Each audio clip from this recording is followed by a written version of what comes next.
Times change. The marketing landscape changes. One thing that's been solid as a rock for decades is email. For scaling brands, we find that 65% of revenue in Klaviyo comes from buyers. And on a 7-day last click, we find that customer retention is 10 times more cost-effective than ads. Conversion rate optimization is even more cost-effective. Translation: if you aren't doing email, SMS, and CRO, you're spinning your wheels on new customers and spending way too much to drive revenue. Unfortunately, with the growth of e-commerce and the onslaught of email, Gmail and Yahoo are making it harder than ever to reach the inbox. The cheapest customer is the customer you already have, so if you need help with this mess, come to pallethouse.co, fill out the lead form, and ask to speak to me directly. In the inbox late night, glowing screen, see the light. Email, everything feels alright. How to diagnose a drop in revenue in Klaviyo. You go into your email system and you see the revenue's down. It's either emails sent or it's revenue per email sent. What are the things that could cause emails sent to go down? Two things. You need to send emails to be able to send more emails. You need to gather the first-party targeting data to be able to message. You really have to look at revenue from different sources at different attribution types and your repeat rate, your first-time repeat buyers, and your first-time repeat buyers by channel to understand, okay, the revenue's down. Is the purchase behavior actually worsened?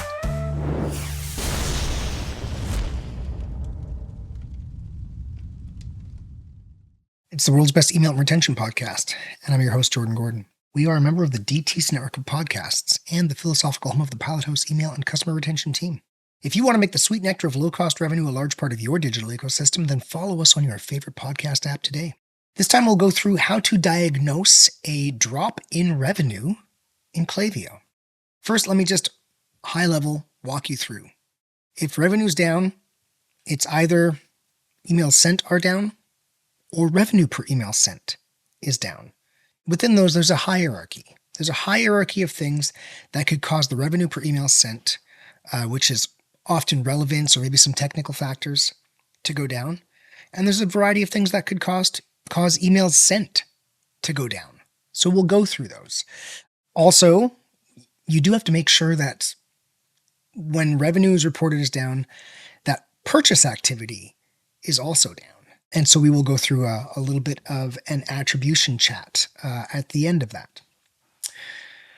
So first, okay, revenue's down. And we'll talk about platform revenue here, but then we'll follow up with thinking about different kinds of attribution. So you go into your email system and you see the revenue's down. And again, it's either emails sent or it's revenue per email sent. Well, what are the things that could cause emails sent to go down? Two things: a change in the frequency, how many emails you're sending, right? How many campaigns you're sending, or a change in the average send size. Oh, emails sent are down. Either every email we send out has a smaller send size, or we're not sending as many emails. So email frequency, the biggest lever for this is campaign frequency. Although if you have a very vigorous automated email system, the flow frequency could be moving the needle there. So you just go and really quickly check. Let's make sure that your flows haven't been turned off or something like that. But broadly speaking, frequency is mostly controlled by campaigns, because you'll send a campaign to 100,000 people all at once or something like that. And frequency is very easy to change. It's in your control. So we'll just get this one out of the way. If it turns out that it's this, you can always send more campaigns, right? But a little more nuance is if the average send size is down. So first, how would you calculate your average send size? Well, take all of your emails sent and add them up, and take your number of campaigns, divide, and get the average, right? So that's the average number of email addresses that are in every message you send. And there's nothing in Klaviyo that's going to tell you your average send size. In fact, I've never seen that. I calculate that by myself. I just have a spreadsheet, and I just have, my campaigns, and I just calculated up what was the average. And I look at it month to month and quarter to quarter. All right, let's say that average send size is down. You go in, you spreadsheet, you calculate the average, you go, oh, that's down. Well, what are the things that would drive your average send size to be down? What's one layer deeper where you can figure out, hey, what's going on here, right? Let's say it's like, hey, sent is down. Our campaign frequency hasn't changed. Oh, our average send size is down. What's driving that? List size, how many addresses you're sending to, and segment mix. Segment mix, that's kind of interesting, right? We do a 9-segment model. It's a 3x3 prospect, first-time buyer, repeat on one axis, and then recent, stale but engaged, stale, and unengaged. So you go 3x3. And of course, these segments have much different sizes. Your recent buyer segment size is quite small, although they spend a lot of money. Your stale, unengaged prospects, that list is huge, right? I mean, most addresses you get don't end up purchasing. A lot of them, they just are like, let's say subscribers.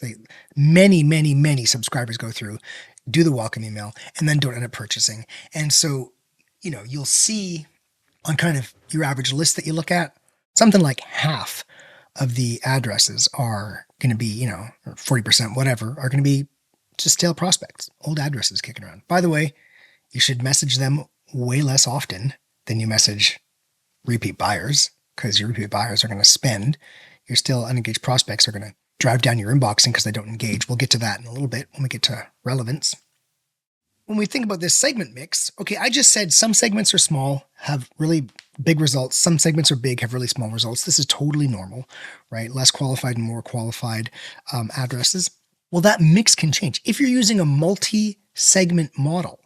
And I audit dozens and dozens and dozens of Klaviyos. And some people do just have one segment only that they send to, but that's not the norm. The norm is people have a number of segments that they send to. They got their 60, their 120, their 180 day, that kind of thing, or male, female, and it's a brand that's say, 3/4 female, 1/4 male, etc. Well, if you change the mix of those segments that you're using and you start using your smaller segments more, or you start using your bigger segments more, your small less, your big less, it's going to change your average send size. So if you find that your average send size is down, look at your segment mix. How would you do this? Go into Klaviyo, go into custom reports, do a campaign report. The campaign report has the first field is recipients. So you got your send count, and then you group it by segment and say, look at, last 90 days. And then look at the same last 90 days a year ago, or the same or the quarter before that, or whatever your comparison is. And it's just going to give you your send sizes. Now, to do this right, you want to have every segment mutually exclusive and fully exhaustive, so every address exists in only one segment. We make sure with our segments, every address exists in only one segment. So if it leaves that segment and migrates to another segment, your total count doesn't change. And that way you can understand what you're really sending to. Very rare that I see this kind of level of nerdiness on segmentation. So just because you see that mix change, you got to keep in mind that like some addresses are going to be in multiple of your segments. So you got to kind of have an idea of what's going on with your segments. But sometimes it's obvious. Sometimes like, oh, look, we just totally stopped sending to this larger segment, right? And it's brought our average down. And why did we stop sending to it? Well, because whatever, there's some reason. Right. And then 6 months later, it's like, whoa, okay, well, we're not sending nearly as many emails out anymore because someone said to stop sending to this group. Now, ultimately, that can drive list size too. So the other thing, if your average send size is down, either your segment mix has changed or your list size has changed. And these two are interrelated. So you should have one segment that represents everybody that you are happy emailing, right? It's just like your basic list. We have our mailable list. In our case, all those 9 segments fit inside the mailable list. It's all just perfect little, part of a little Rubik's Cube, right? And then we can watch that one master list, the mailable list. You should have something like that where you're like, look, this is our list. And the reason you want to have that and not just depend on your newsletter list is because people do tune out of your program. They just stop interacting. Well, they still stay in the newsletter list. And so you don't get to measure that tune out, right? There's opt-outs and tune outs. The newsletter, measures the opt-outs. It doesn't measure the tune-outs. If you get a list, a kind of master list, a mailable list, these are the addresses that we think it's safe to mail from all of our segments put together. And it's got things in it like, must have clicked within a certain number of days, must have opened within a certain number of days. The date ranges in there should be different because clicks are more powerful than opens. Your segmentation should focus on addresses that are likely to drive traffic and likely to spend. And now, when someone tunes you out, eventually they fall outside of all those different date ranges and they fall out of the segment. And so you can go into Klaviyo and look at that segment size. By the way, look back. We did an episode where we talked about an awesome 12-tile dashboard for Klaviyo that just gives you, you can lock in and really quickly see everything that's going on at a macro level. And it would answer this exact question. So go back and look at that episode and you can do the setup to answer this exact question, right? Is my list size declining? Now, what are the two things that will cause your list size to decline? I told you, opt-out and tune-out. Well, if your segment mix changes and you say, weight your messages more towards smaller, impactful segments and less towards large, poorly engaging segments, which, by the way, is often a great idea. It's often a great idea you're like, oh my God, we have an inboxing problem. Yeah, we keep messaging this huge, horrible list, right? So, and what that's going to do, that's going to improve your revenue per email sent. That's going to improve the other side of this that we're going to discuss in a minute. But if you change that mix and you stop sending to a bunch of kind of, lower quality addresses, well, if you don't keep messaging addresses to get them to open and click and engage, they're going to fall out of your segments. Bottom line, you need to send emails to be able to send more emails. You need to gather the first party targeting data to be able to message somebody. So you've got this kind of segment mix and you stop sending to some lower priority addresses.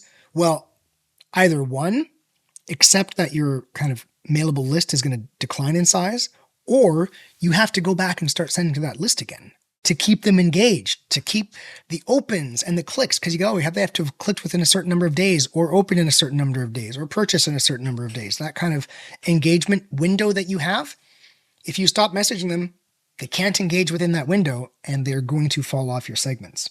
Important point, if you don't pull Apple Privacy Opens out of your segmentation, you'll keep messaging a bunch of addresses forever and eventually you'll end up in the spam folder because Gmail's number one inboxing factor is engagement. And if they don't see anybody clicking or opening, and they know what an Apple Privacy Open is, of course.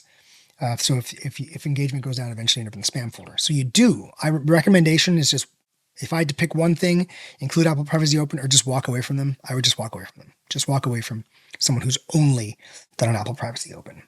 Anyway, changing that segment mix can change that list size, right? Oh, we're not messaging as many addresses, so we're not getting those opens and clicks.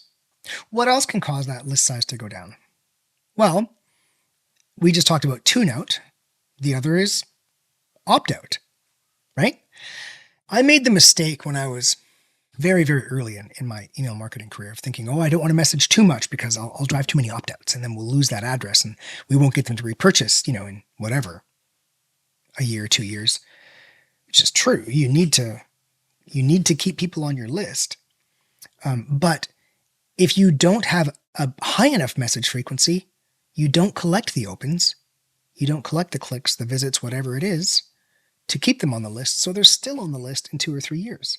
There are things you can do with automations. We mix campaign and automation. We do a baton handoff to make sure that people stay in that list for 2-3 years. But, in general, like bottom line, you need the opens and clicks to keep messaging them.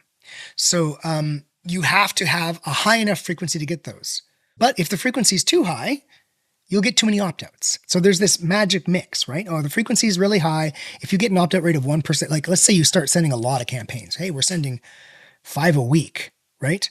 Okay, and our opt-out rate jumped up to 1% because we're sending so many emails. Well, okay, that means every week you lose 5% of your list, right?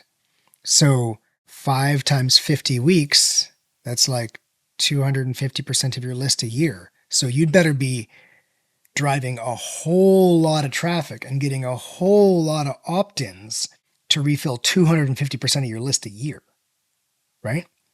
So that bulk of opt-outs starts making a big difference. So that's what's behind list size, right? Are we messaging enough, often enough? It ties into that frequency we said earlier. Are we messaging often enough to keep the list full? Are we messaging rarely enough, or are we respecting our audience's time? If you want to build an audience, you need to add value and respect people's time. Are we respecting people's time enough that they're willing to stay on the list? And that's kind of what's behind list size, decreasing average send size, decreasing email sent. All right, what's on the opposite of this, the other side of the aisle? We've got revenue per email sent. So if your revenue's down, either your email sent are down, or your revenue per email sent is down. Revenue on any email is email sent times revenue per email sent, right? And when you start sending more emails, your revenue per email sent goes down. When you send less emails, revenue per email sent goes up, but you're driving less revenue. I mean, in general, look, bottom line, spoiler alert for the whole world's best email retention podcast, you want to maximize inboxing. So you want to get it in the inbox as much as you possibly can. There's a lot of things that affect that, right? Sending more emails gets you in the inbox more, as long as you're not in the spam folder. You send so many emails, you're in the spam folder, you're in the inbox less, right? So revenue per email sent, maybe this is going down because your frequency is actually going up. Email sent is going up. And you got to kind of look at these things and figure out, right? Oh, if our email sent is up, what's going on there? Is it a bad mix of segments? We just walked through that whole thing. So what would cause revenue per email sent? We'll call it relevance. This is what it's, the relevance of the email to the user. Emails that are relevant to the user drive more revenue because they're interested. It drives traffic. It gets them on the site. It gets them spending. Well, the first driver of revenue per email sent, the primary one, is inboxing. You must get in the inbox in order for someone to read your message and for them to get anything out of it. So go back, check our episode where we had the CEO of Glock Apps on the podcast, and we use Glock Apps constantly to understand the inboxing of our clients. If you're interested in helping us set that up, feel free to come to pilothouse.co, fill out the lead form. We'll speak to you directly. And inboxing, I just told you the number one indicator for Gmail is engagement. So sending emails that engage well. And that's like, hey, the right frequency, the right segment mix, all the things we just talked about, right? If you do that frequency and segment mix right, in a lot of ways, it fixes your inboxing. But the inboxing is under revenue per email sent. Of course, these things are all connected. What else can cause the revenue per email sent to drop? Well, okay, there's inboxing. And then of course, if you get in the inbox, what's next? The message itself, right? Let's talk about two parts of the message. The first part of the message we'll just call angle. Hey, are you even saying the right thing? Do you understand your demographics, your psychographics? Do you understand what aspects of your product people find attractive, or what aspects in a product like yours people are looking for in the market? Also, is there continuity in your digital ecosystem? Is someone coming from an ad for your product that is focused on women, and then the welcome email is focused on men? I mean, this kind of thing happens. People don't even realize it happens all the time, because you look at the welcome email. Oh, that's a great welcome email, right? But it's focused on aspects of the product, that value propositions that are strong for men. It's about golf, right? Or something like, not that women don't golf, but this can happen, right? It's just got a guy there golfing, and then it was like a girl doing yoga in the ad. Of course, that happens all the time. So there's the angles that you're using, but then also the continuity, all of the angles that come together in, say a four touch point path leading someone to a page where they're asked to purchase. So that's the message. There's also the technology. So there's creative, there's tech. Every single time, you got to think of both of these together. And so, hey, like your layouts, is everything happening in the right order? We have a great episode on this if you go back in the World's Best Email Retention podcast, where we talk about how we stack our sections in our emails. So a message to a user with low intent, like to an unengaged user, just someone on your campaign list, you start with the biggest thing. It's a hero shot. It shows you drinking your espresso on the mountain, right?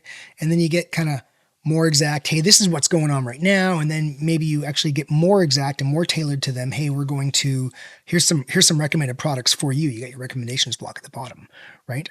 So we go from the broadest because we don't know where that person is in their life. We don't know if they're thinking about getting your product so they can make coffee on top of a mountain, or if they're not. So we start with that, draw people in, build the context again. Hey, that's right. I was just climbing a mountain and I didn't have anything to make my coffee with. Damn. Build that context and then start getting more exact. Here's something you can buy right now just for someone like you. An email to a user that's shown intent. They've been on the site. They've been shopping. You flip that on its head. It's like, oh, here's the product you clicked on. And if that's not the right one, here's some other recommended products that shoppers like you purchased, right? And then we go down and we start saying, hey, look, here's a feature. Here's kind of what's going on right now. We launched this, blah, blah, blah. Maybe, this is how we manufacture. These are our materials, right? You're getting kind of more general. You're talking about the product in a deeper way. And at the bottom, you're going to have that mountain vista, and you're going to have, a link to a blog post about how to make awesome coffees on top of a mountain. And so it's an inversion. So that fits right into this. If the relevance is down, let's say your angles are right. You're saying the right thing to your audience, but you've got this all mixed up. You're actually saying everything in the wrong order, right? That's the technical part of this. Also, are you doing things like using the right dynamic merchandising blocks? Are you saying, new to site at the right time versus recommendations at the right time? I've said this many times in the podcast, so I won't go into it again. But there you go. Hey, the relevance is down. Revenue per email sent is down, and we got in the inbox. If revenue per email sent is down and you got in the inbox, it's going to be one of two things. Either one, the message relevance is down, or finally, the other thing that could happen is your message mix has changed. So just like a segment mix change can change your number of emails sent and then feed through to your average send size and all kinds of crazy stuff, a change in the message mix can change your revenue per email sent, even if your emails are just as relevant as they always were. The classic example of this that everyone's going to understand is, hey, we started sending less coupon emails.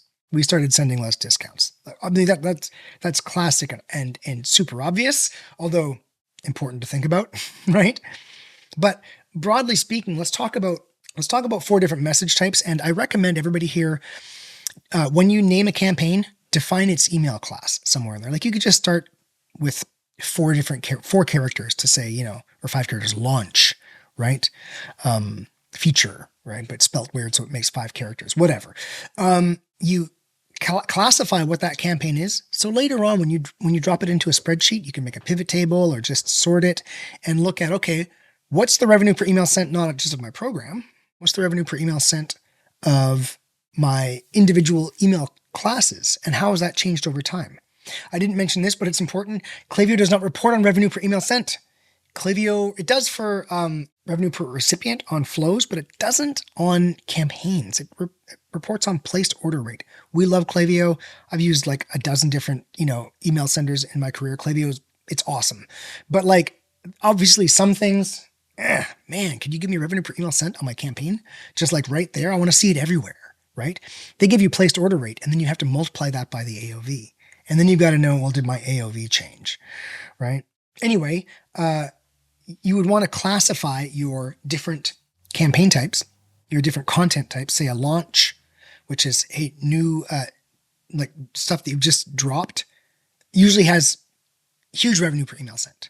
Feature, this is where you feature something from that launch, right?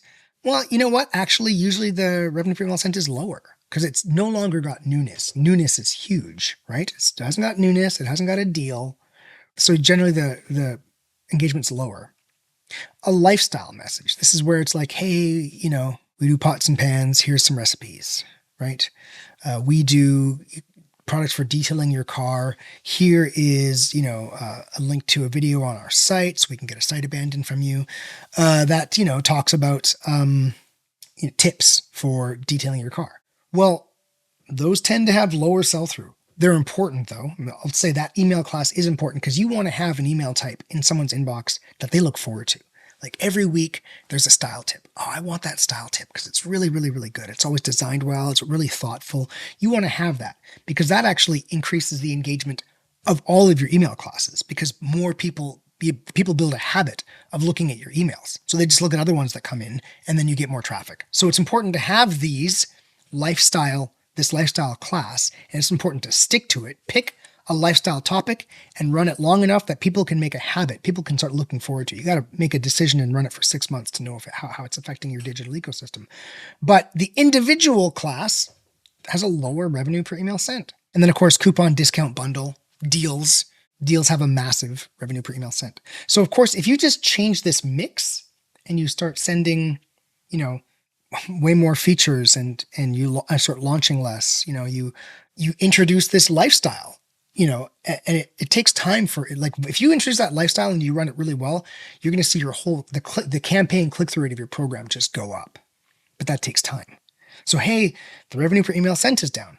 Oh, well, we're sending way more of these lifestyle messages now. That's causing this drop in revenue. And you might have suspected that, but then you're like, well, is that really it? Well, look, we just went through all the different things you'd look at. Well, how's the message frequency? How's the average send size? Okay, did our inboxing change, right?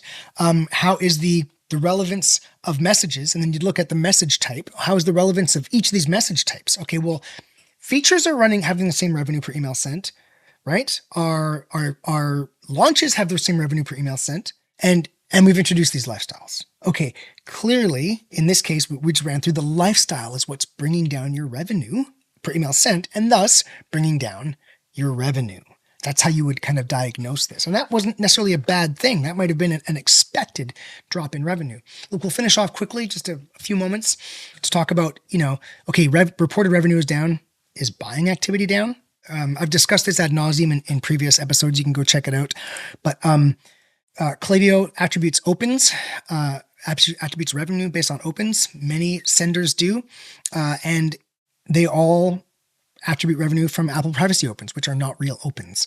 Please go back and look the first few episodes. I talk about this all the way through so you can understand what an Apple privacy open is. Please go back and watch those first few episodes of the World's Best Email Retention Podcast. So look, if you change your segmentation, I just told you earlier, you should get rid of your Apple privacy opens. They are people who are not actually engaging. If someone's only done an Apple privacy open, they're not engaging.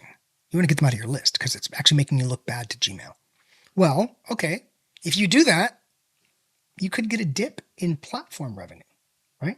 So what would you do? Well, you'd go and you look at Shopify Click, which is on a 30-day attribution window. So you got to keep that in mind. You got to look at a larger set of data a ways back.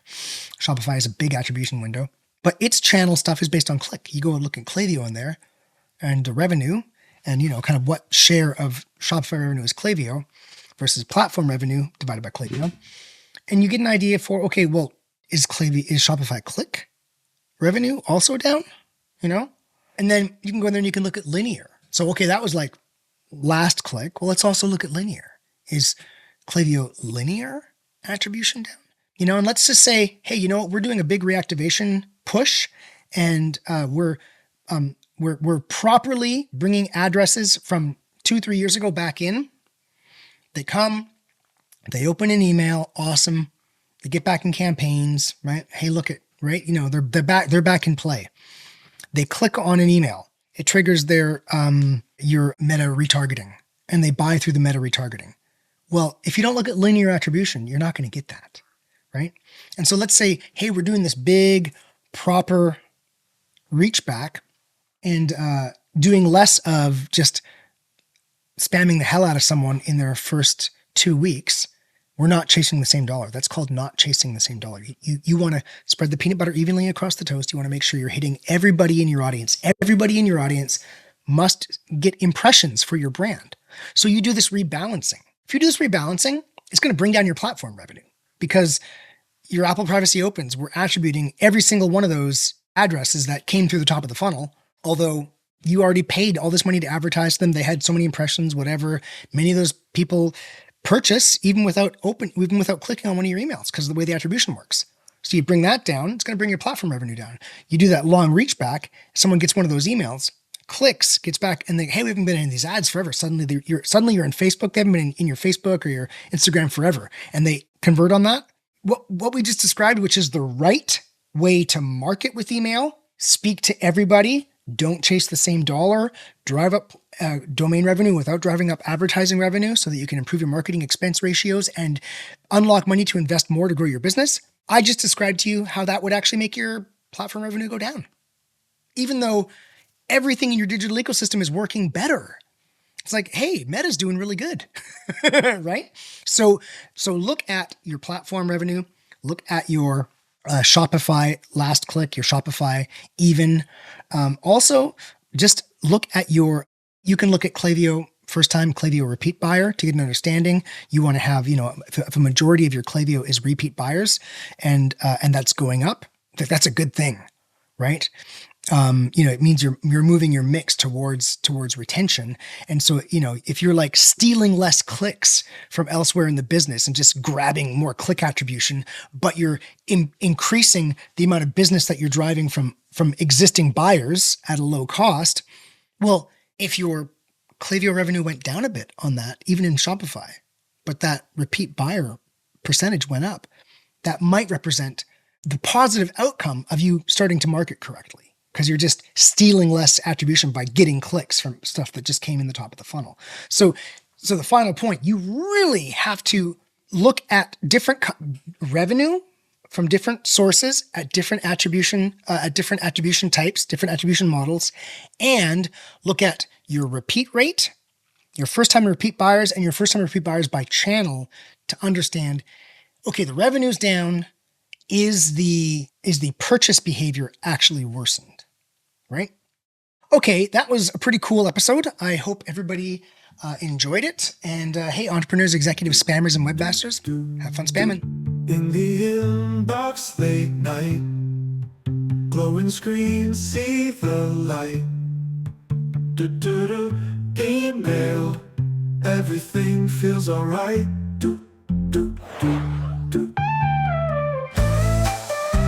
Hey, entrepreneurs and spammers.